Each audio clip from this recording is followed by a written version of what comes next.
coming to the first of all expectant treatment, when the patient is actually asymptomatic, she is not having any symptoms. So what will you do? You have diagnosed her as endometriosis. So it is difficult to predict when it will progress. Okay, she already has endometriosis, she is not having any symptoms, you don't know whether you should treat or not. So first of all, you should tell her that conception will help in relieving symptoms if at all she has any. Okay, if she has symptoms, then tell her to conceive, because at that time, because of high progesterone and high estriol rather than estradiol, there is residualization of the endometrium, and that is a kind of, you can say, protective factor, and temporary relief will be there from the symptoms if she conceives. Okay, so conceiving is a good thing.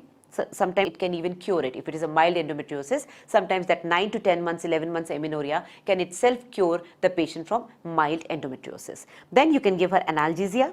Analgesia can be given in the form of NSAIDs or prostaglandin synthetase inhibiting drugs like COX-2 inhibitors. These can be used because we know the ultimate reason for pain is the prostaglandins. So expectant treatment will be analgesics and conception.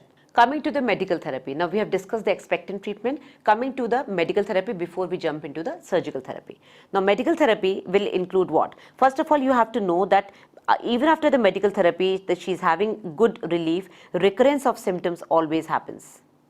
Recurrence of symptoms will happen in 40% cases after 5 years. Because, why? Because the endometrial, the ectopic endometrium is not very responsive to hormones, and this we have discussed in the pathology.